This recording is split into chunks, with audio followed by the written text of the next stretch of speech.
pode aplaudir Jesus aí?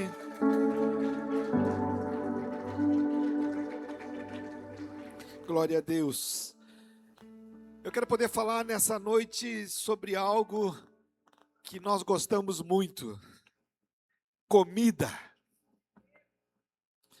Tem um ditado que crente não bebe mais. Isso é intriga da oposição, irmão. Nem é tanto assim. Mas eu quero falar de comida, mas não é da comida física. Eu quero falar sobre uma linguagem que Deus usou, uma metáfora para falar da importância, da vitalidade do nosso contato com a palavra de Deus. Abra sua Bíblia comigo no livro de Ezequiel, capítulo 3, versículo 1, 2 e 3. Profeta Ezequiel.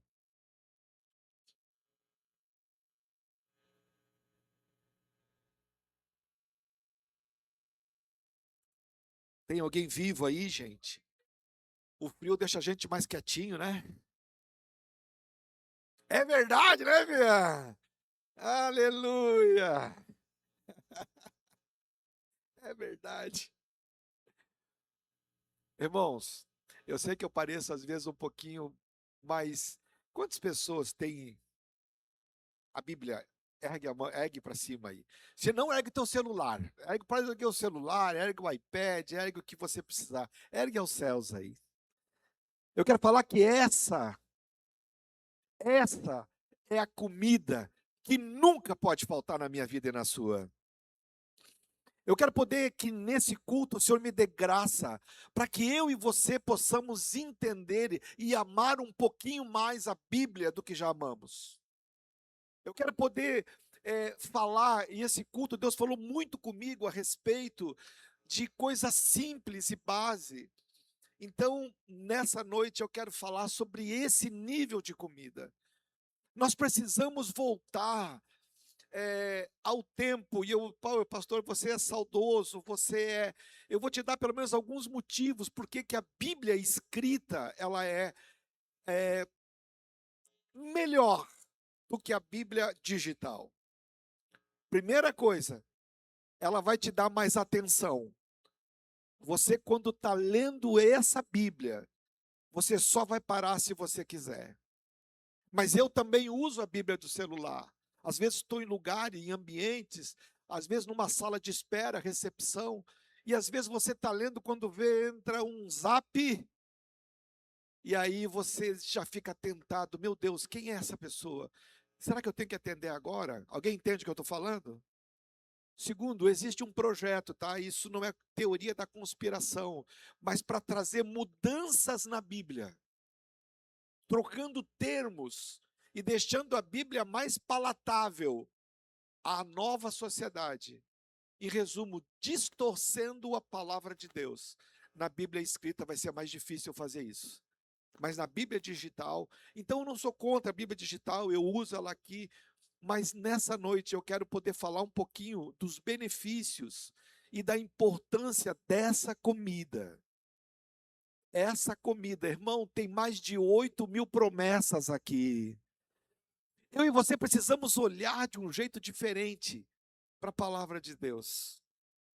O livro do profeta Ezequiel, capítulo 3, Deus diz assim: depois me disse, filho do homem, come o que achares, come este rolo, e vai e fala à casa de Israel. Primeiro Deus manda o profeta comer. Ele diz: come desse rolo. E é óbvio que não é literal. Ele está falando no sentido da importância de comer a palavra de Deus, de conhecer o Deus da palavra, antes do profeta ir fazer a missão, antes do profeta ir falar da missão, antes do profeta ir pregar, antes do profeta ir fazer qualquer coisa, primeiro ele tem que comer. Você só pode dar o que você tem. Então, a primeira marca, ele diz: come desse rolo. E disse-me, filho do homem, dá de comer ao teu ventre, enche as tuas entranhas deste rolo que eu te dou. E então eu comi, e me era na boca doce como mel. Diga graças a Deus. Tome seu assento, por favor, em nome de Jesus. Me dê a sua atenção nesse momento. Deus fala em figura de linguagem, e Ele usa a comida para poder falar. Porque se nós não comemos, certamente morreremos. A comida é fundamental, ela é base. Ela é base para a minha vida e para a sua. Então, se nós não comemos, nós morremos. Olha a relação que Deus está fazendo com a palavra dele. Se você não come, você... Por isso que tem tantos, às vezes, doentes, enfraquecidos espiritualmente. Porque vai ficando anêmico, vai comendo pouco. Alguém entende o que eu estou falando aí? Alguém? Mas nós não comemos o que não gostamos. Irmãos, eu estava até olhando, tem umas comidas esquisitas, diferentes, exóticas, que eu não sei se eu comeria. Eu até peguei aqui algumas. Alguém conhece escargot aí? Quem tem coragem para comer? Ó, tenho lá. Estão passando, né, pastora Ana? Escargot é lesma, irmão. É um negócio esquisito, claro que é um outro nível, outra, mas é lesma. Então eu não conseguiria. Tem umas comidas que são esquisitas. Você sabia que o café mais caro é o café de copi? Quem já sabia disso? Esse café é um café onde a ave come o café. Ela trabalha dentro dela. Você está entendendo? E depois ela manda para a cafeteria. Eu não sei se eu teria coragem, mas eu estou falando isso porque muitas das vezes a questão não se trata do comer, mas eu preciso entender qual a comida eu estou comendo. Eu preciso comer aquilo que eu gosto, e o meu papel nesta noite como pregador é falar para você do banquete espiritual que eu e você temos. O banquete espiritual chamado Palavra de Deus.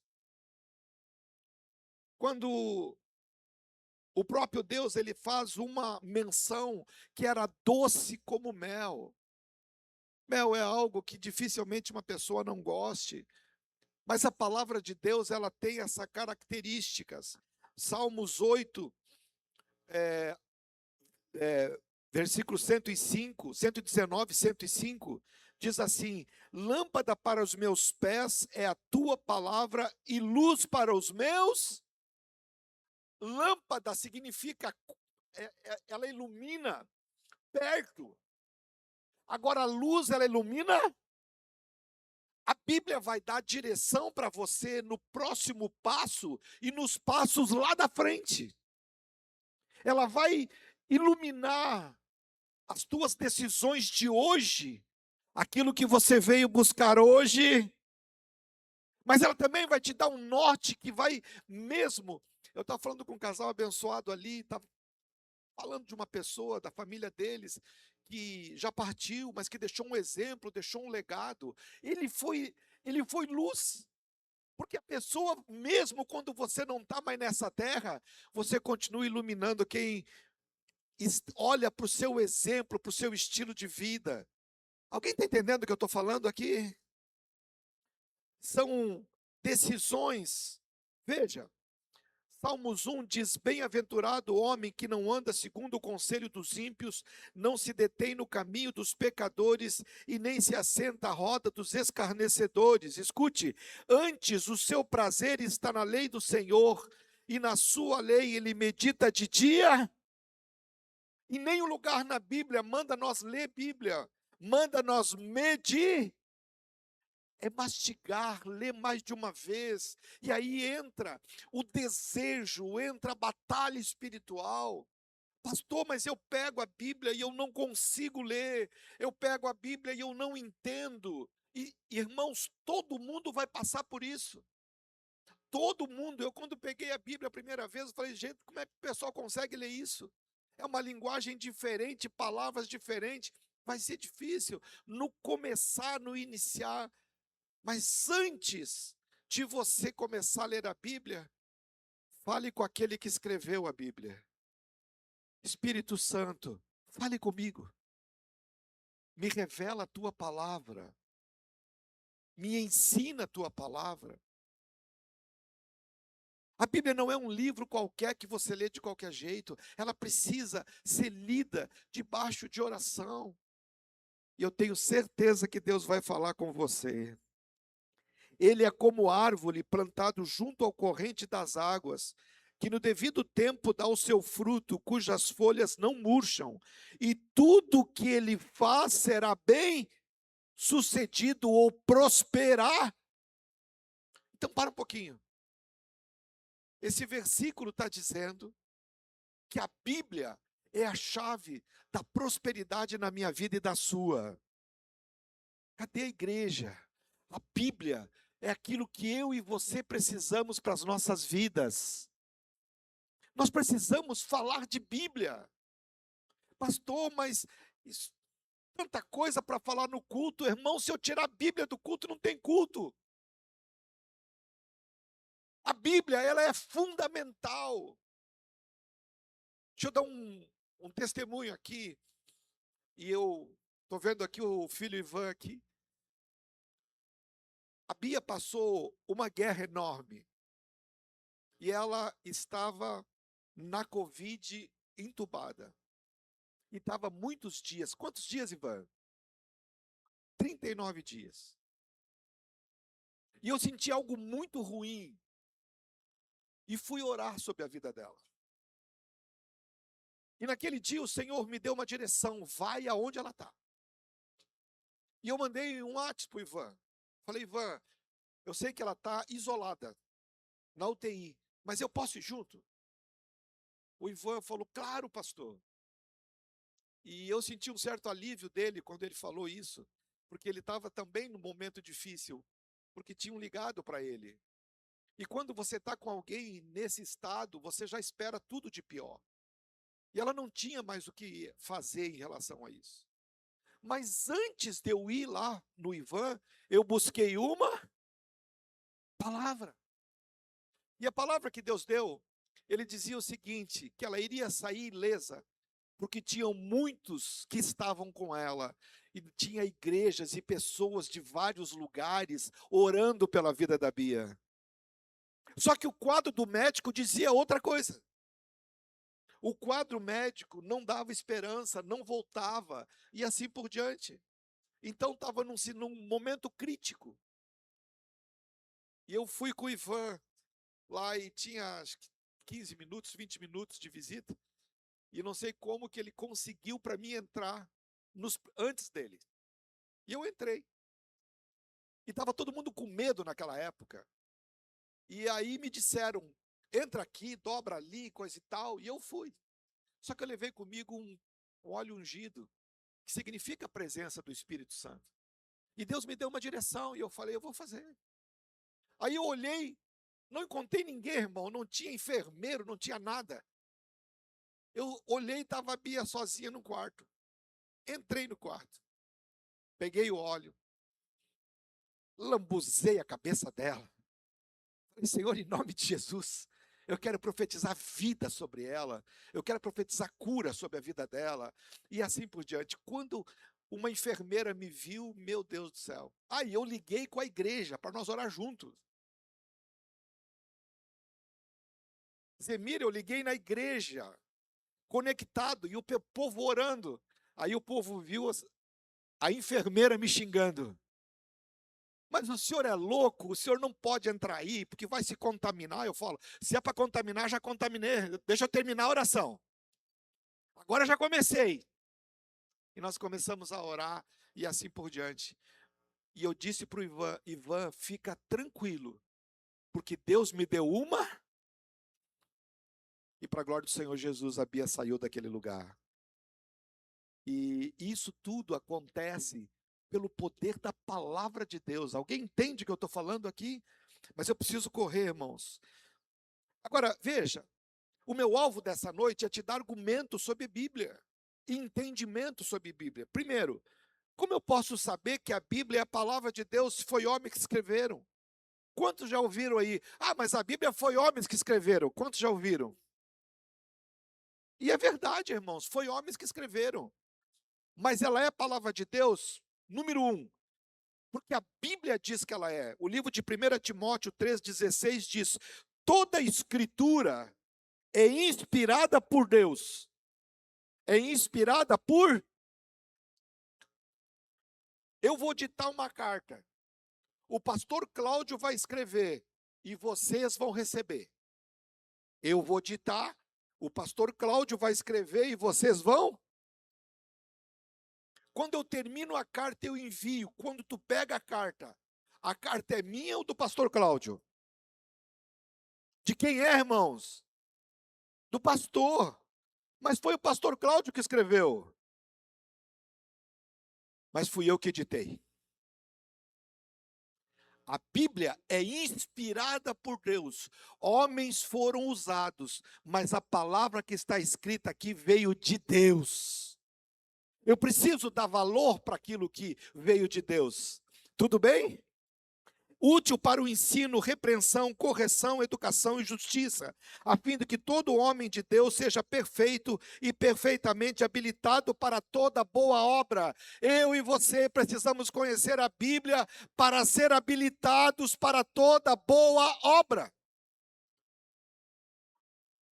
A palavra Bíblia, para quem não conhece, ela significa coleção de livros. Tem 66 livros. Mas ela não foi alguém que escreveu, sentou, tipo Chico Xavier, assim. Não, não, não. Ela foi escrita por muitas pessoas que nunca se conheceram. Livros separados. Quando juntou todos os livros no cânon, deu-se o nome de Bíblia. Bíblia significa coleção de livros. Para que você tenha uma ideia, a Bíblia foi escrita em torno de 40 autores. Quantos? Em 3 continentes diferentes. Durante 1500 anos, foi o tempo que levou para ser escrito. Com formação diferentes, como reis, pescadores, médicos, pastores, profetas e outros. Então a Bíblia foi escrita por 40 homens, com formação diferentes, épocas diferentes, visão diferente. Agora veja, qual a possibilidade desse ensino dar certo? Qual a possibilidade das coisas se encaixarem? É praticamente nenhuma. A veracidade da Bíblia foi usado escribas. Quando fala a Bíblia, fala de escribas, são pessoas que copiam a Bíblia. Eles contavam quantas palavras e quantas letras para poder fazer com que a Bíblia chegasse até nós. A veracidade disso. Porque tem questionamento, quem diz que essa Bíblia é a Bíblia do original? Quem diz que a Bíblia é verdade porque foi homens que escreveram? Eu vou nessa noite, em nome de Jesus, eu quero te dar argumentação e valorização para que você entenda da Bíblia. Alguém vivo aí? A Bíblia que nós temos hoje, no ano de 1947, teve um achado muito importante, que chama-se achado do Mar Morto. Nós tivemos lá, eu e pastora Ju, é um povo que se separou para servir a Deus, e eles colocaram dentro de vasos de barro pedaços da Bíblia, rolos. E esses rolos é uma das grandes descobertas arqueológicas. Por quê? Porque eles pegaram os rolos que tinham escrito 1000 anos atrás. Quantos anos? E pegaram a Bíblia de hoje. 95% do conteúdo bateu 100%. Olha o cuidado de Deus, para que a Bíblia não seja distorcida, e para que a palavra dele chegue até mim, até você, na nossa geração. Olha como Deus é cuidadoso e zeloso. Alguém vivo aí? Testificação da Bíblia. Irmãos, a Bíblia tem Velho Testamento. Vamos junto?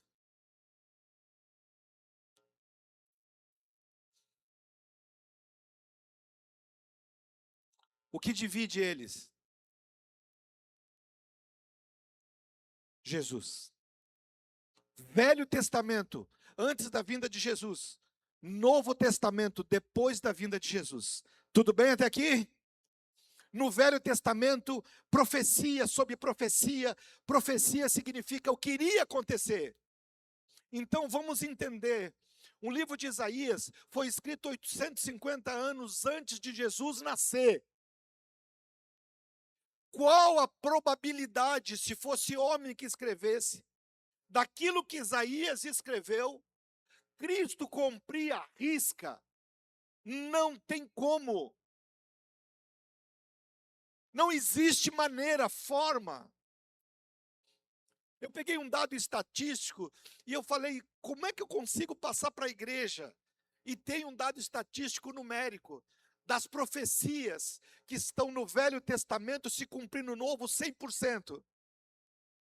O exemplo que a pessoa trouxe é o seguinte: imagina no Rio Grande do Sul sendo coberto por moedas de R$ 1, todo o Rio Grande do Sul, e uma moeda é marcada, e numa vez só, você coloca a moeda e tira a moeda marcada. É praticamente impossível que uma profecia se realize em 850 anos depois. Tem mais de 300 profecias messiânicas cumpridas literalmente na Bíblia. Deixa eu dar um exemplo para você. O livro de Gênesis 3,15 diz que da semente da mulher viria aquele que iria te ferir a cabeça. Gálatas 4,14, Jesus vem nascido de mulher. Romanos 16:20, e ele pisará Satanás.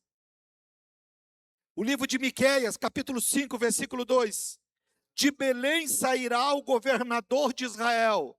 Miqueias, profeta, Velho Testamento, centenas de anos antes. O livro de Mateus 2,16, Jesus nasce em Belém. Livro de Zacarias, eis que o teu rei vem montado num jumentinho.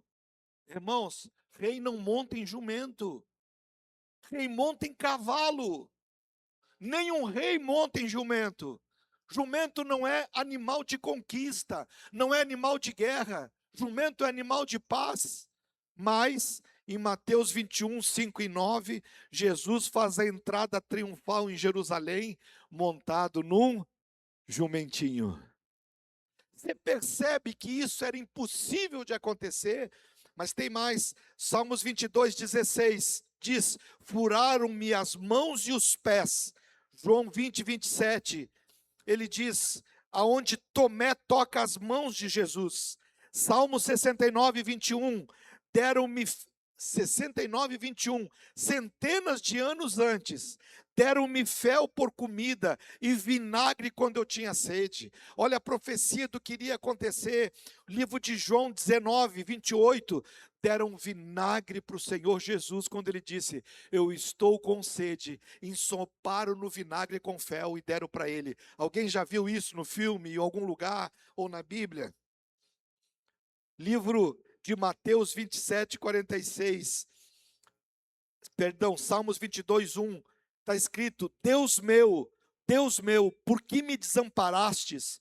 Em Mateus 27:46, Jesus grita isso na cruz. Tudo que disseram que o Cordeiro ia passar, na velha aliança, milhares de anos antes, nos detalhes, Jesus vai cumprindo tudo passo a passo. Matematicamente, isso é impossível. Que homens que não se conheceram, que não se viram, teriam essa sintonia e essa capacidade de movimento e de conciliação de fatos. O que mais me chama a atenção é Salmos 34:20, que diz: Ele guarda todos os seus ossos, e nenhum deles se quebra. Livro de Êxodo 12:46 diz que o cordeiro não poderia ter nenhum dos seus ossos quebrados. Jesus, como vocês sabem, morreu crucificado. E você sabe qual era a morte da crucifixação? Eram as pernas quebradas. Porque quando você fica nessa posição muito tempo, você vai ver que o teu pulmão fica comprimido. Então, naquela agonia, era uma morte agoniante, porque tinha seus pés furados, as suas mãos furadas. Mas quando a pessoa está morrendo, na ânsia de viver, ela apoia os seus pés naquele cravo, ergue o seu corpo e enche o pulmão de ar de novo. E vai nesse embalo. Só que quando chegava o final do dia, aquela execução tinha que terminar. Então eles pegavam como se fosse um martelo grande e quebravam a parte da rótula,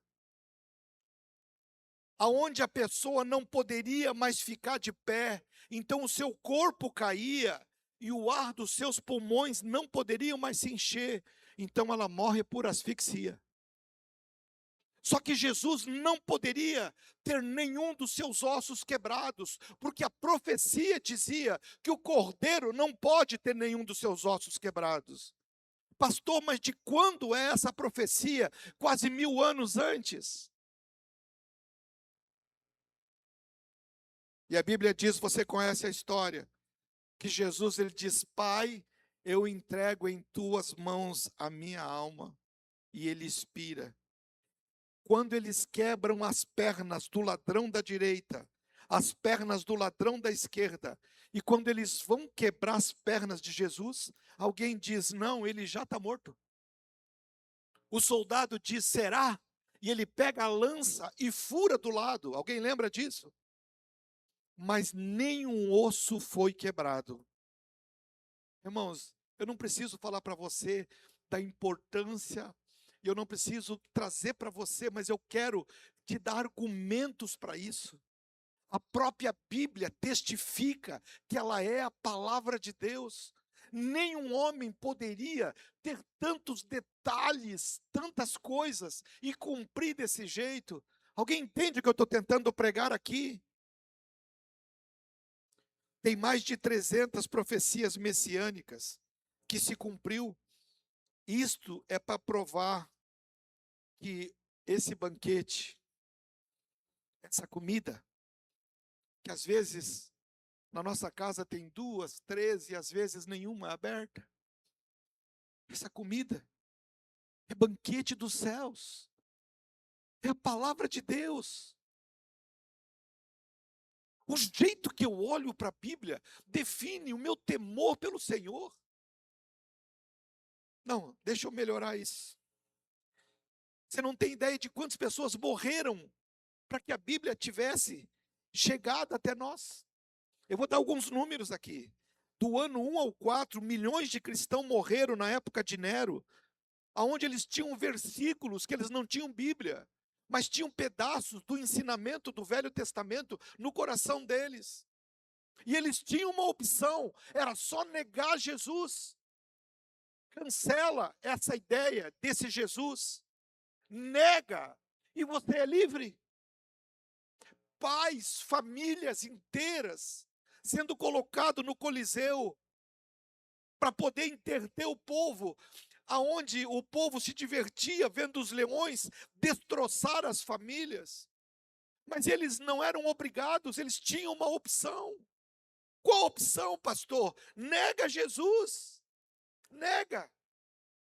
Nega esse Jesus, se inclina para Nero e você está livre. Conta-se uma história que era uma pessoa influente e um crente influente.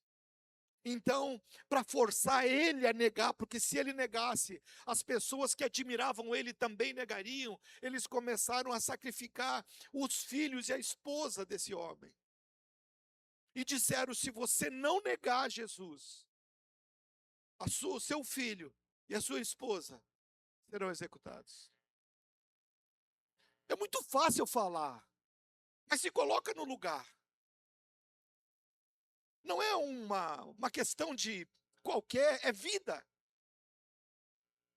E esse historiador diz que o homem demorou muito, e no meio de muitas lágrimas e pranto, esse homem, ele olha para o filho, e o filho chorando, pedindo: pai, me ajuda, me livra. E ele olha para o filho e diz: filho, daqui a pouco nos encontraremos. Logo mais nos encontraremos. Mas eu não vou negar Jesus. Às vezes, por tão pouco, as pessoas param, por tão pouco desistem. É por falta de palavra, é por falta de conhecer. E talvez você vai ouvir coisas hoje aqui que você nunca ouviu. Mas a valorização da Bíblia é algo que custou muitas e muitas vidas. Muitas e muitas pessoas morreram para que a Bíblia chegasse até mim, até você. Do século XII ao XVI, centenas e milhares foram mortos por traduzir a Bíblia. A tradução, a Bíblia, ela era, na Idade Média, orada em latim, e o padre ficava de costa para a igreja, e ele orava, só que ninguém entendia latim, só o padre. E o padre não deixava ninguém olhar a Bíblia, porque a Bíblia tem o poder de Deus. Não estou falando mal da igreja católica, estou falando da história. Porque quando tinha esse poder, todo mundo tinha medo e se submetia. Mas alguns padres, cheios do Espírito Santo, disseram: não, o povo tem que ler a Bíblia, o povo tem que conhecer a palavra, eles têm que conhecer esse Deus. Então eles começaram a escrever no punho do latim para o inglês. A Inglaterra. Então eles começaram, aí começou a circular Bíblias na língua do povo, que o povo podia ler. Se tornou um crime hediondo. Quem fosse pegado com uma Bíblia, a Bíblia ia para a fogueira, e se pegasse com dois, ia ele junto e a Bíblia para a fogueira. Milhares de pessoas foram mortas, incendiadas. A raiva da igreja católica nessa época era tão grande que um dos mais ousados tradutores, John Cliff, eles queriam matar ele e não conseguiram achar, porque ele se escondeu em vários lugares. E aí ele morreu, e depois de 40 anos descobriram onde ele estava enterrado. Desenterram aquele homem, botam fogo nos ossos dele para falar o protesto pelo que ele estava fazendo. Mas esse homem estava fazendo isso para que a Bíblia chegasse um dia em mim e em você. Em línguas, tem povos que até hoje continuam sendo traduzido a Bíblia para a língua deles. Alguém está entendendo o que eu estou tentando pregar aqui? No século XX, agora, cerca de 70 milhões de pessoas morreram em países comunistas, islâmicos, por ter uma Bíblia, traduzir uma Bíblia ou distribuir uma Bíblia. Agora, enquanto estamos aqui, talvez tenha irmãos nossos sendo executados por tentar dar uma Bíblia para alguém, por tentar levar a Bíblia na linguagem de alguém. Pastor, por que você está trazendo isso? É para que eu e você tenha consciência do esforço de Deus para que a palavra dele chegue a toda criatura. E nós temos isso, e nós temos a Bíblia, e nós temos estudos, e temos tantos recursos. Nós precisamos nos voltar a ler a palavra de Deus com temor. Não falo isso para glória, para honra, não, nada disso, e nem para criar moda. Mas boa parte da Bíblia que eu li foi de joelhos, orando a Deus e pedindo: Espírito Santo, me ensina, fala comigo na tua palavra. Tem alguém vivo aí? A palavra de Deus, ela é comida para a minha vida e para a sua. Ela é o que nós precisamos. Ela é cura para depressão, ela é cura para doença, ela cura enfermidade, miséria, casamento. Tudo é curado através da palavra. Nós precisamos, só que nós vivemos e temos uma luta enorme na nossa geração. Pastor, qual é a luta? É a luta do já. Nós vivemos numa geração extremamente acelerada. Uma criança de 2, 3 meses, ela já consegue mexer no celular com o dedinho. Alguém já viu isso? Ela consegue mexer, porque a mente dela vai sendo estimulada, e nós vamos nos estimulando cada vez mais, a rapidez, a tudo para ontem e assim por diante, e perdemos o tempo, e tem que ter uma disciplina, e por isso deste culto, ter uma visão de que para Deus eu preciso parar um pouco, eu preciso parar e dizer: Deus, fale comigo, Senhor, me ensina a tua palavra, me dá visão, me dá resposta. Nós temos uma escola agora, daqui a pouquinho mais, você é convidado para ficar. Por quê? Porque precisa de tempo para aprender a palavra de Deus. Nós queremos, e não estou falando mal da geração, estou lendo a geração, e eu estou nessa geração, aonde muitas das vezes trocamos o ensino profundo por movimentos, por sentimentos, emoção, só que a emoção passa, tudo passa, o que vai ficar e o que vai te dar vitória é a palavra de Deus. Tem alguém vivo aí? Eu queria que você saísse daqui mais apaixonado pela Bíblia. Eu queria que você saísse daqui olhando para a palavra de Deus de uma forma diferente.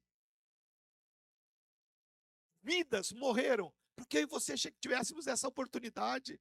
Hoje nós temos liberdade, para a glória de Jesus ainda temos, de ter Bíblia, de carregar Bíblia, de ler Bíblia. Você pode ler onde você quiser, da forma que quiser. Tem a Bíblia de áudio, escuta se for necessário, mas se apega na palavra.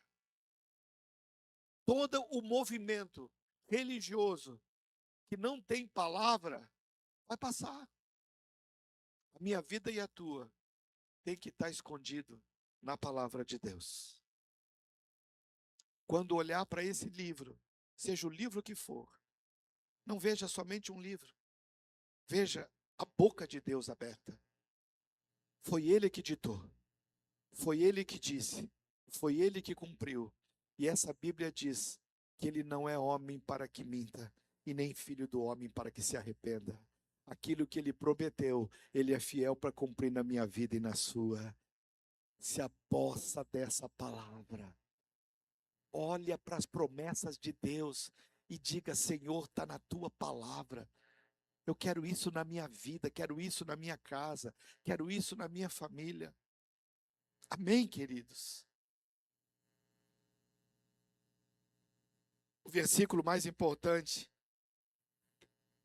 é o livro de 2 Timóteo 3,16, no que diz respeito à Bíblia Sagrada. Toda a Escritura é inspirada por Deus. Foi Deus que falou. Foi o Senhor que conduziu. E tudo que está acontecendo e o que vai acontecer está nesse livro. Ame a Bíblia.